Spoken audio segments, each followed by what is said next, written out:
Vu qu'on a paumé l'intro de départ, on va vous faire un petit résumé en mode 2 speed de ce qui va se passer. On va dans des forêts rocheuses.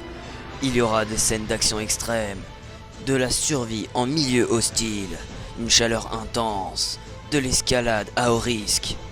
Ou pas. Ça va être vraiment très dur. C'est parti.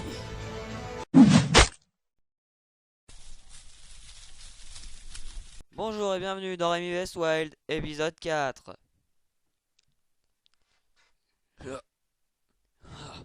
Aujourd'hui c'est un épisode un peu particulier.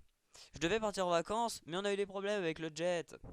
Après un atterrissage plutôt réussi, je vais désormais vous montrer comment survivre dans une forêt sous une grosse chaleur.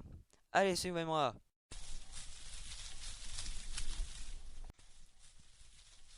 Il fait approximativement 360 degrés ici, c'est très chaud. Et pour survivre, je vais devoir trouver de la nourriture. J'ai vu des baies par là. Tiens, Padro, goûte-les. Oh.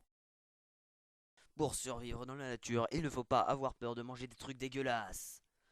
Des pommes de pin, de l'écorce d'arbre, de la mousse ou du liqueur, de la roche et même de la chair humaine. Je me suis paumé. Je vais demander à cet homme de m'indiquer le chemin du sauvage et de la nature. Excusez-moi, vous savez où est le chemin de la nature, du sauvage et de la dangerosité? Par là. Merci.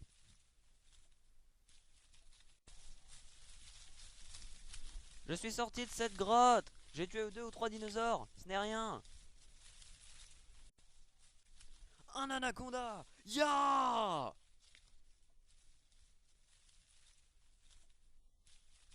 C'est encore un bâton. Aïe aïe aïe, est-ce une anaconda? Faites quelque chose vite! Après avoir tué cet anaconda, je dois le faire cuire pour le manger. Ça peut prendre un peu de temps.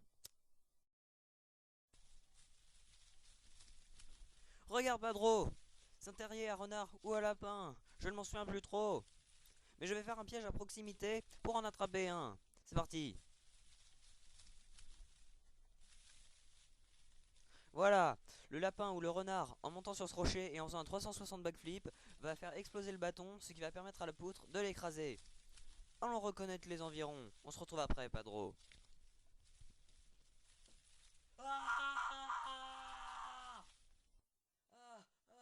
J'avais oublié ce putain de piège à la con.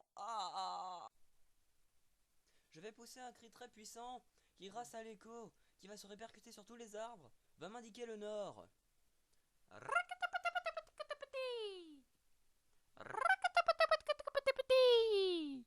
Par là. Voilà, maintenant, je vais me créer un abri. Parce qu'il fait bientôt nuit, le soleil décline.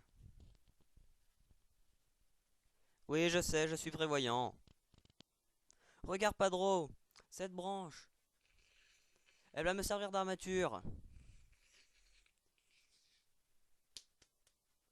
Je vais chercher des feuilles, attends-moi là.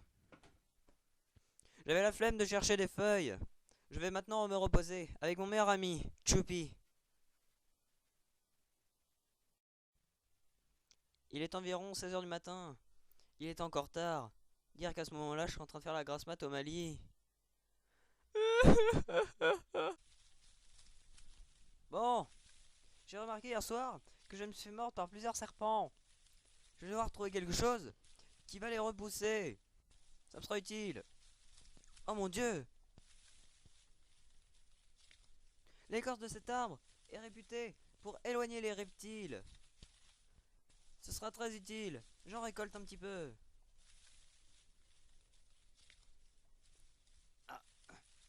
Ah, j'arrive pas. Putain. Bon, Padro, tu sais ce que t'as à faire? J'ai récolté un petit peu de ce bout de bois avec mon couteau. Je vais le mettre là. Allez, on y va. Ah. La faim torture mon ventre. J'ai faim. Moi, je n'ai pas de nourriture en sachet comme toi, Padro. Faut que je trouve de la nourriture. Encore lui? Ça me donne une idée. Hmm. C'était délicieux. T'aurais dû goûter, Padro. Ah non. Je vais rentrer dans un canyon. Appelez. L'arrêt du diable. Comment on dit en espagnol, Padro? El culo del diablo. Ok.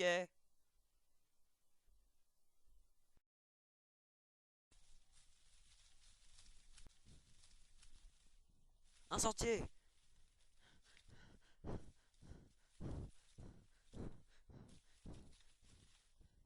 Par là.